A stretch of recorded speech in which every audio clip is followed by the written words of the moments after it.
Calculation for, अच्छा ये ऊपर हेडिंग क्या लिखा, फ्यूचर मेटेबल एक्सपेंस लिखा था क्या, एक्सपेंस को काट, तो क्या प्रॉफिट बनाना, सॉरी फ्यूचर मेटेबल एक्सपेंस नहीं प्रॉफिट लिख देना नाम, ओके। तो कैलकुलेशन फॉर, अब अपन क्या करने वाले, कैलकुलेशन फॉर एवरेज प्रॉफिट,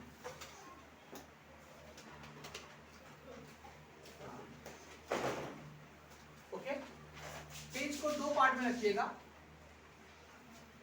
ठीक है। पहला पार्ट में एवरेज प्रॉफिट कौन सा पढ़ रहा है, एक सिंपल एवरेज प्रॉफिट, एक क्या है, सिंपल एवरेज प्रॉफिट, और एक क्या है, simple average profit.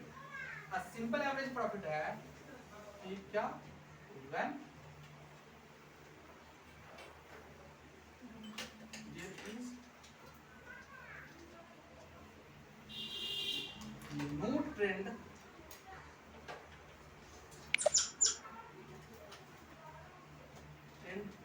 of increase or decrease in, तब फॉलो करते हो इसको, ओके। मतलब कोई ट्रेंड विजिबल नहीं है तब इसको फॉलो, अच्छा ट्रेंड मतलब क्या है ना, एक पैटर्न बढ़ रहा है, तो सर यहाँ पे एवरेज प्रॉफिट का मतलब, एवरेज प्रॉफिट मतलब सम total of profit divide by number of years. बचपन से पढ़ते आ रहे स्कूल में अरिथमेटिक मीन्स बोलते थे, सुना बोलते थे अरिथमेटिक मीन्स बोलते थे, वही है। दूसरा क्या है,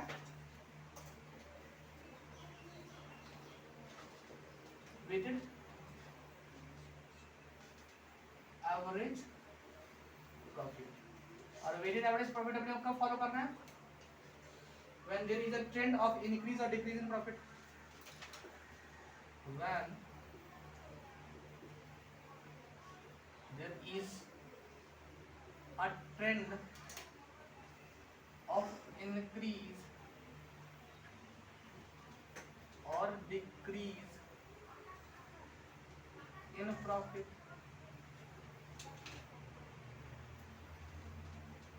ठीक है। तो इस क्वेश्चन को आप लोग कैसे करेंगे, टेबलर बना लीजिएगा, इसको हम लोग क्या बोलेंगे, sum total of weighted profit divide by number of weight, ठीक है। तो वैसे इसको टेबल बना लेंगे तो अच्छा लगेगा देखने में, इजीली समझ में आ जाएगा। और दूसरे तरीके से बता देंगे आपको हम, तो ईयर फिर प्रॉफिट, ऑफ कोर्स कौन सा प्रॉफिट यहाँ पे लोगे, मेंटेनेबल प्रॉफिट लोगे या एडजस्टेड प्रॉफिट लोगे, अगर कोई एडजस्टमेंट्स है तो, फिर उसके बाद वेट, ये प्रॉफिट अगर ए है, वेट अगर बी है, उसके बाद क्या निकालोगे, प्रोडक्ट, प्रोडक्ट बोलो या तो इसको क्या बोलोगे, और वेटेड प्रॉफिट, वेटेड प्रॉफिट ये, ठीक है।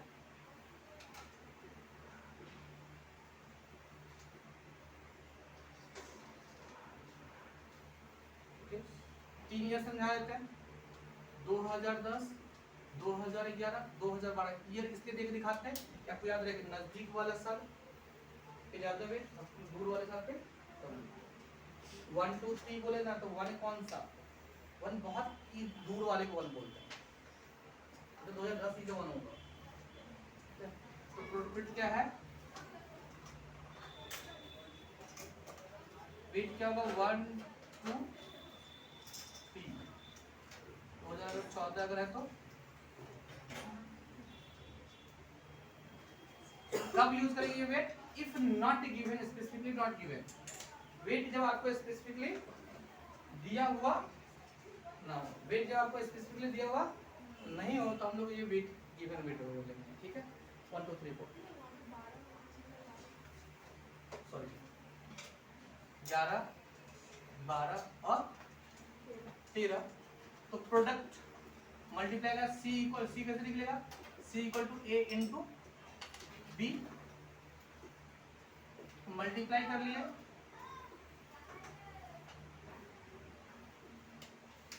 इसका टोटल इधर में,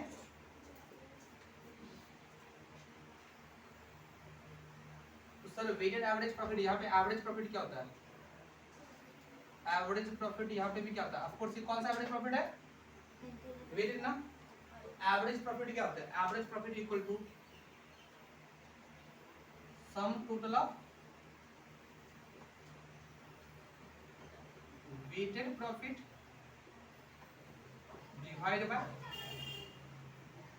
total of weight. What of weight अगर देख रखा है तो वेट में निकाल लीजिएगा, लगा लीजिएगा, नहीं देख रखा है तो सर ट्रेंड रहे तो सोचिएगा, अदरवाइज मैक्सिमम केस को ना रहे तो कुछ भी सिंपल निकाल लीजिएगा, ठीक है। ओके, वो सब चीज को और हम प्रैक्टिस में यूज कर सकते हैं। इसमें कोई कंफ्यूजन है? अच्छा, इसको कोई ऐसा ही कर सकता है, वेटेड एवरेज अल्टरनेटिव प्रॉफिट भी अल्टरनेटिवली कर सकता है इसको। Weighted average profit equal to क्या, profit 1 into weight 1 plus profit 2 into weight 2 plus profit 3 into weight 3 divided by weight 1 plus weight 2 plus weight 3 and so on, ठीक है। Plus T N weight N plus W N, वही तो बात हुआ ना, product profit into weight का multiply उसका total divide by weight का टोटल। तो कोई अगर इस एंगल से कहीं पर देख रहे हो ना, ये कुछ नया नहीं है, उसी को अपन टेबल में अरेंज कर दिया। अच्छा, ज्यादा साल रहेगा तो टेबल कर लेंगे, नहीं साल रहेगा तो ज्यादा तो हम दोनों कुछ हिसाब से आ जाएंगे, ठीक है। जरूरी नहीं कि मेरे को टेबल फॉलो करना ही करना है, अलग ही बनाना है। हाँ, ज्यादा साल रहेगा तो दिखने में, लिखाने में, एक्सप्रेस करने में सब फिगर बड़ा बड़ा रहता है ना, तो गंदा लगता है, इससे अच्छा टेबल बना लो, क्लियर। तो अपना weighted profit, sorry average profit का क्वेश्चन, कोई कंफ्यूजन एवरेज में, ठीक है, क्लियर। एवरेज में ऐसा कॉन्सेप्ट नहीं है, sum total of profit divided number of year. Weighted में निकालना अपने को कैसे, प्रॉफिट इनटू वेट का समेशन डिवाइड बाय वेट का टोटल, क्लियर है, क्या तो उठते समय का। अब एक और चीज सीख लेते हैं सर अलग से, that is a capital employ, ठीक है। फिर उसके बाद अपन गुडविल का फॉर्मूला सर एक ही तरीके कर देते हैं। अच्छा, यहाँ पे तुम जो भी जानना कौन सा सर याद है, एक वर्ड दे दीजिएगा, एडजस्टेड प्रॉफिट। ये कौन सा प्रॉफिट है, ये कौन सा प्रॉफिट है, एडजस्टेड। मतलब पहला स्टेटमेंट में प्रॉफिट निकालना है, उसका यूज क्या होगा, यूज यहाँ पे आएगा, ठीक है। पहला स्टेटमेंट जो प्रॉफिट निकाला था एडजस्टेड प्रॉफिट बोल या मेंटेनेबल प्रॉफिट बोल, उसका यूज का यहाँ पे बैठाने में। तो बता, अगर तुम्हारा एडजस्टेड प्रॉफिट तुम्हारे पास नहीं है, तुम एवरेज निकाल सकता है, बिल्कुल भी नहीं। अच्छा, एवरेज का यूज सुपर प्रॉफिट में भी आएगा, तो मेरे को कहीं ना कहीं एवरेजिंग करना तो पहले सीख लेना चाहिए, ओके। अगला कॉन्सेप्ट बताने से पहले थोड़ा सा उसको एक्सप्लेन करेंगे, that is calculation for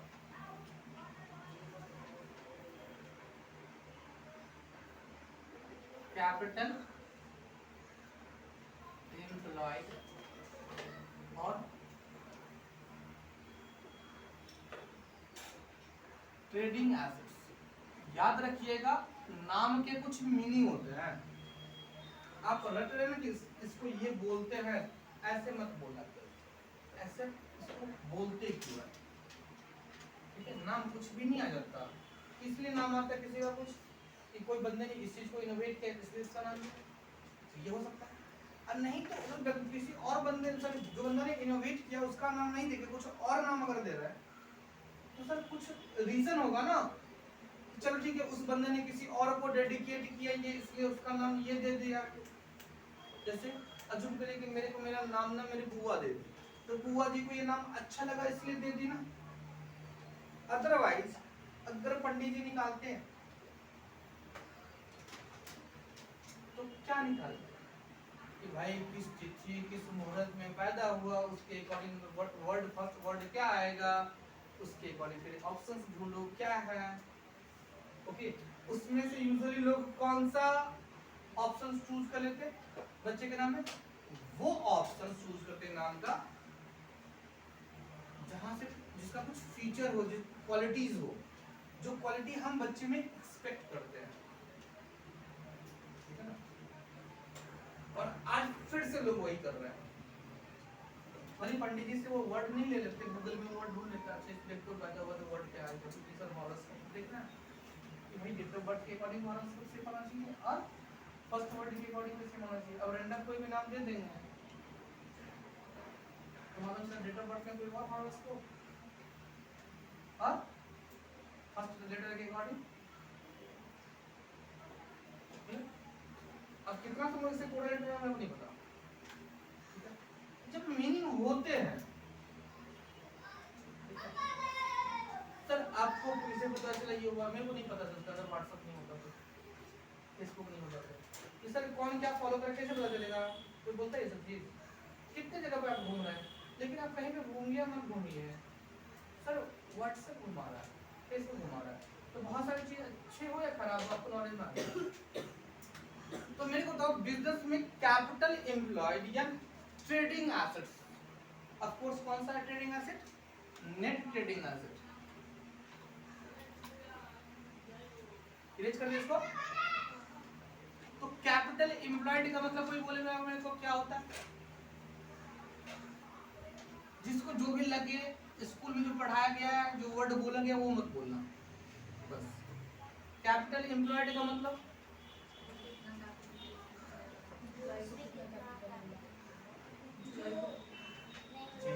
award मिलना चाहिए एम्प्लॉय को, कितना कैपिटल मिलेगा?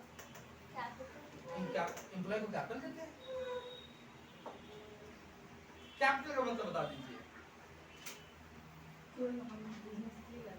हाँ तो फिर एम्प्लॉय कहाँ से लगा कि एम्प्लॉय को जो कैपिटल दिए, एम्प्लॉयड वर्ड दिया हुआ है। एम्प्लॉयड मतलब तो नौकरी करना होता है।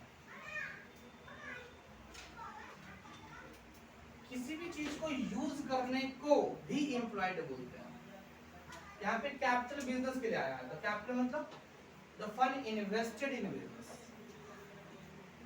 The fund invested in business.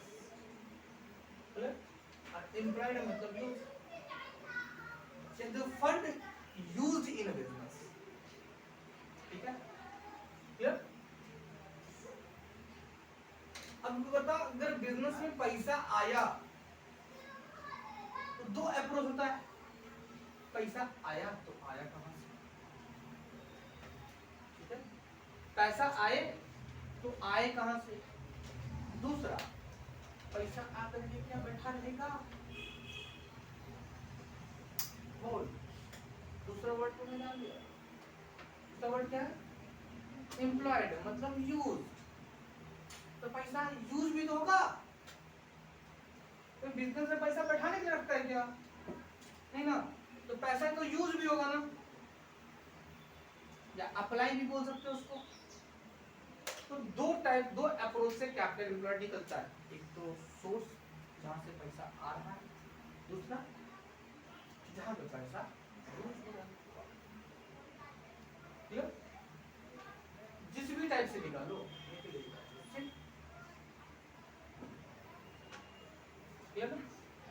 निकलेगा तो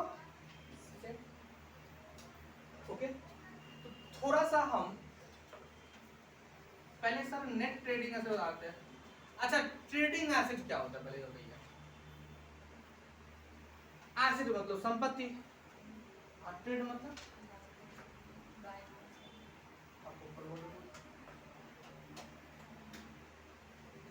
ट्रेडिंग मतलब बाइंग सेलिंग थोड़ा होता है। ट्रेडिंग मतलब बिजनेस करना। तो वो एसेट जिससे बिजनेस करते हैं उसको क्या बोलते हैं? Trading asset. तो मतलब बिजनेस किस एसेट से करते हैं? पहले ये बता दे एसिड के कितने क्लासिफिकेशन है? एसिड के कितने क्लासिफिकेशन है? एक तो फिक्स्ड एसिड, दूसरा करेंट एसिड, और कोई एसिड होता है क्या? वो फिक्स्ड एसिड में वर्ड है। और कोई एसिड है क्या? हाँ सर,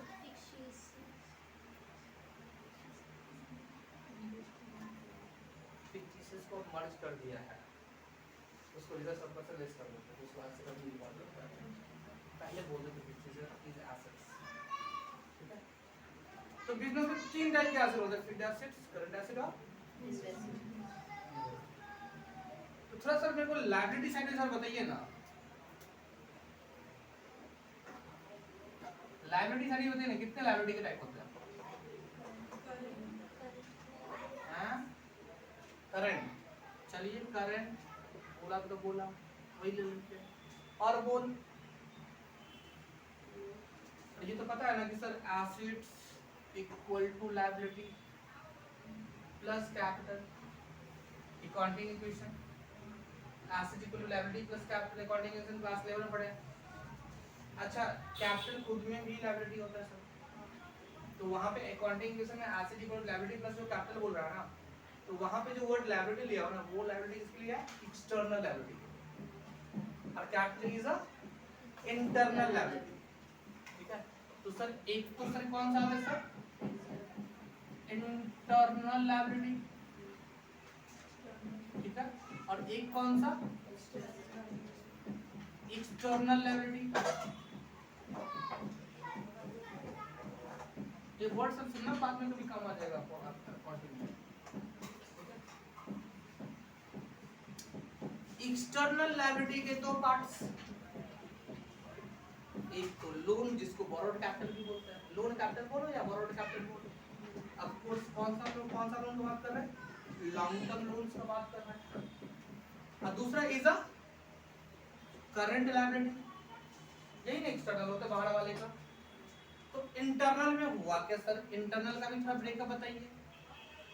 अच्छा, ये liability side is a source, almost बोल सकते, थोड़ा सा एक आइटम उधर उधर घुमाना, ठीक है? तो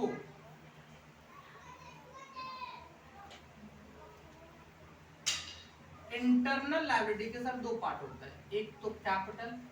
अब ये बता दीजिएगा नेचर ऑफ बिजनेस के अकॉर्डिंग, तीन टाइप के बिजनेस आप लोग पढ़ दिया कम से कम अभी तक, एक तो प्रोप्राइटरशिप, एक पार्टनरशिप और एक जॉइंट स्टॉक कंपनी। तो प्रोप्राइटरशिप में जो कैपिटल उसको कैपिटल बोलते हैं, पार्टनरशिप में जो कैपिटल उसको पार्टनर्स कैपिटल बोलते हैं, और जॉइंट स्टॉक में जो कैपिटल उसको क्या बोलते हैं? Share capital. और शेयर का भी दो पार्ट्स होता है, आगे भी पढ़ेंगे, एक इक्विटी शेयर, दूसरा यूजुअली हम इसको कैपिटल ही बोल रहे हैं, बाकी सर बाइफरकेशन अदर के चैप्टर वगैरह में देख लेंगे। अपन तो पार्टनरशिप क्लियर कर रहे हैं ना, इसमें ओनली कैपिटल को भी चला ले रहे हैं, ठीक है? कैपिटल तो कैपिटल होता है, बिजनेस अकाउंट नाम से नहीं जाएगा। अगर रेशियो में लगेगा ना, फाइनेंशियल स्टेटमेंट में लगेगा ना, तो वहां पे बाइफरकेट कर लेंगे कैपिटल को। तो प्रोप्राइटरशिप बिजनेस है तो प्रोप्राइटर कैपिटल, पार्टनरशिप बिजनेस है पार्टनर कैपिटल, और जॉइंट स्टॉक कंपनी रहेगा तो शेयर कैपिटल, ठीक है? ये है तीनों तो कैपिटल ही ना, एक तो कैपिटल, ओके, एक तो सर ये indirectly asset equal to liability plus capital में नहीं आ गया अकाउंटिंग इक्वेशन में। दूसरा सर क्या होता है? दूसरा is a reserve and surplus, ठीक है? Okay, clear? ये बैलेंस शीट में आप लोग आइटम देखिए, सर नाम अलग अलग करके पढ़ रहे हैं बस, ठीक है? तो पैसा आपको पता है ना बिजनेस में आता कहां से? कैपिटल से। पहले का प्रॉफिट कमाया हुआ पैसा बचा लिए हैं तो उससे इसको, इसका दूसरा नाम क्या बोलते हैं इसको? और रिटेन्ड अर्निंग। ये ज्यादातर आपको अकाउंट में कम भी कर रहे हैं, इकोनॉमिक्स में ज्यादा वर्ड यूज करता है इसको, रिटेन्ड अर्निंग बोल करके, ठीक है? ये टर्मिनोलॉजी वाला सुनते रहना कि आगे जब आएगा तो ऐसा नहीं लगेगा कि ये कहाँ से आ गई सर। ओके, अब तुम बोला ये मेरे को कोई टर्म्स ही नहीं पता इसलिए मेरे को सर ये सब आता ही नहीं। तो बिजनेस में पैसा कैपिटल से आता है, पास्ट सेविंग से आता है। बिजनेस में जो पैसा प्रॉफिट कमा के बचा लिए, बांटे नहीं, रिटेन कर लिए। रिटेन वाले क्यों होता है कि प्रॉपर्टी जो बांट दिया ना उसको होता है डिस्ट्रीब्यूटेड प्रॉफिट, और जो नहीं बांटे हैं उसको रख लेने वाला प्रॉफिट। रखना मतलब रिटेन करना, इसलिए उसका नाम रिटर्न अर्निंग होता है। समझा? जो बांट देते हैं उसको कहते हैं डिस्ट्रीब्यूटेड प्रॉफिट। अब बांटते कैसे? अगर जॉइंट स्टॉक कंपनी है तो डिविडेंड तौर पे बांटते हैं, मतलब dividend is a part of profit. लेकिन डिविडेंड कौन सा प्रॉफिट है? Distributed profit. और रिजर्व सरप्लस कौन सा प्रॉफिट है? जो रख लिया प्रॉफिट। रखने मतलब रिटेन्ड अर्निंग। अर्निंग मतलब प्रॉफिट। क्लियर ना? अब तुम तो नाम में कंफ्यूज हो सर, इतने सारे नाम बोल रहा है, तो नाम का मीनिंग नहीं समझ पा रहा।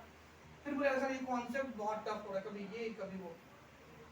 ठीक है, अब अगर मेरा 1000 नाम हो जाएगा तो बोलेगा बंदा कॉम्प्लिकेटेड है।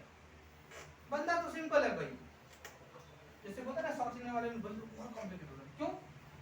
उसके सरनेम बहुत लंबे लंबे होते हैं। अब मल्टीपल सरनेम होते हैं, मम्मी का भी जोड़ देता है, पापा का भी जोड़ देता है, दादा का भी जोड़ देता है, वगैरह वगैरह वगैरह सब दे देते। ठीक है, अब उसने इसलिए जोड़ दिया कि मेरी बच्ची को उनको उसका सोर्स पता है, मतलब सरनेम ही जोड़ा उसने। उसने क्या कर दिया, सारे स्टेप बाय स्टेप जो पैरेंटल स्टेप था ना उसमें उसका नाम जोड़ते गए। अपना नाम, फिर अपने फादर का नाम, फिर अपने दादा का नाम, फिर परदादा का नाम, फिर उनके फादर का, फिर उनके फादर का। कोई कॉमेडी वगैरह मूवी वगैरह सीरियल वगैरह सुन लिया होंगे, ना? नहीं सुना है? अय्यर, मुत्तुस्वामी अय्यर या समथिंग करके वो जोक्स के लिए बड़े यूज करता है। वो एक्चुअली क्या पैटर्न है, आपको बड़ी हंसी लग रहा है, बट बंदे ने नॉलेज वाला काम किया है। क्या कि उस चूंकि अपने पूर्वज का नाम पता होना चाहिए। जब पूर्वज के नाम पता रहेंगे ना सर, क्योंकि उस समय क्या था, जेनेटिकली जो इश्यूज होने के चांसेस थे ना, तो किसके क्या कौन पूर्वज के बाइफर्केशन हुए, कहां से बाइफर्केशन हुए ना, तो सर जेनेटिक इश्यूज वगैरह ना हो। अब भाई उधर में इतने सारे नाम वगैरह यूज कर लेते थे पहले की तरह।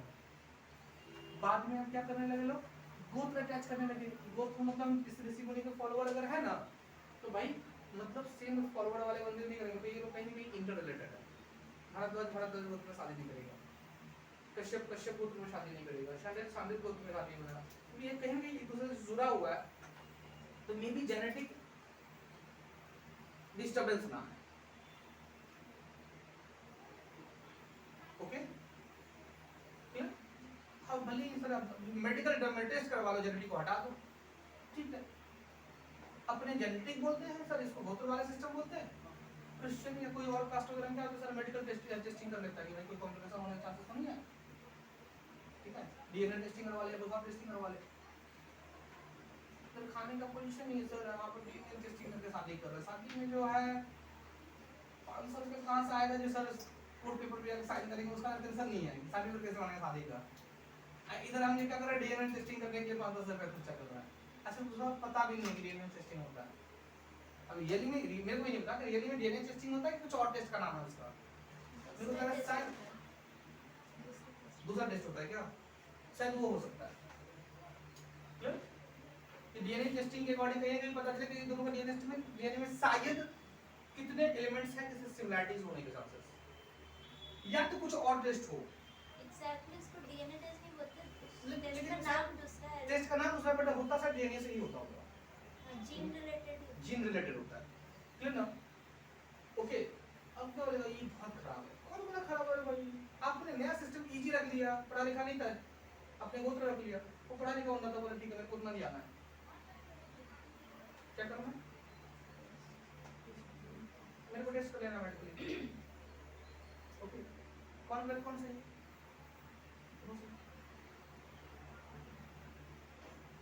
ओके, तो अब आप रिजर्व सरप्लस के नाम चेंज कर दोगे, रिटर्न अर्निंग बोल दोगे, तो क्वेश्चन गलत हो जाएगा, अलग हो जाएगा। क्वेश्चन तो वही हो, तो उसका नाम है भाई। उसके पीछे का एसेंस क्या है कि नाम याद रख पाए, और नाम याद रख लिया हो जाएगा, ठीक है। भले पहला बार आया ना तो सर कहीं कहीं भूलने का चांस रहेगा, लेकिन मल्टीपल टाइम्स अगर बोलोगे तो नाम याद नहीं हो जाएगा। रिजर्व किसको बोलते हैं? प्रॉफिट का हिस्सा उसको साइड रख लेते, प्रॉफिट का हिस्सा साइड रख लेते किसी स्पेसिफिक पर्पस के लिए, ठीक है, उसको स्पेसिफिक रिजर्व बोलते हैं, नॉन स्पेसिफिक पर्पस के लिए रेवेन्यू रिजर्व बोलते हैं। ओके, एक अलग लेजर में डाल देते हैं, जनरल लेजर वगैरह बोल के एक लेजर में डाल देते हैं। और प्रॉफिट को जब अलग लेजर में नहीं दिखाएं तो प्रॉफिट के में ही बैलेंस आ गया, प्रॉफिट का बैलेंस को ही क्या बोलते हैं? सरप्लस बोलते हैं। प्रॉफिट ही तो सरप्लस, सरप्लस मतलब क्या? एक्स्ट्रा, तो बच गया सरप्लस, दोनों मिला के क्या बचा? कौन जो घटाने, ठीक है। सर इतना थीसिस मारने का दरकार नहीं, पैसा सिर्फ और सिर्फ बिजनेस में जो लंबे समय के लिए आता है तो कहां से आता है? इससे, इससे और इससे, लंबे समय के लिए, लॉन्ग टर्म का। और शॉर्ट टर्म जो आता है उसको क्या बोलते हैं? करंट। पैसा बिजनेस में देता कौन है? लायबिलिटी। अब बिजनेस करते किससे? एसेट से, ठीक है, क्लियर। अब बिजनेस में बोला क्या भाई, इसको इक्वेट कर लो, इसको इक्वेट कर लो, तो current asset minus current liability कर दो, इसको क्या बोलते हैं? वर्किंग कैपिटल, ठीक है। आगे बिजनेस स्टडी में पढ़ोगे फाइनेंशियल रिलेशनशिप बोर्ड। और फिक्स्ड एसेट को क्या बोलते हैं? और क्या बोलते हैं? फिक्स्ड कैपिटल, ठीक है। बिजनेस करने के लिए मेरे को चाहिए पैसा। अब बिजनेस जिससे करते हैं वो दो एसेट लगता है, एक तो वर्किंग एसेट्स, ऑपरेटिंग एसेट्स, और दूसरा is a fixed assets, plant machinery, land, building, ठीक है। सर ये दोनों से पैसा बच जाता है ना, तब जाकर के हम बिजनेस में क्या करते हैं?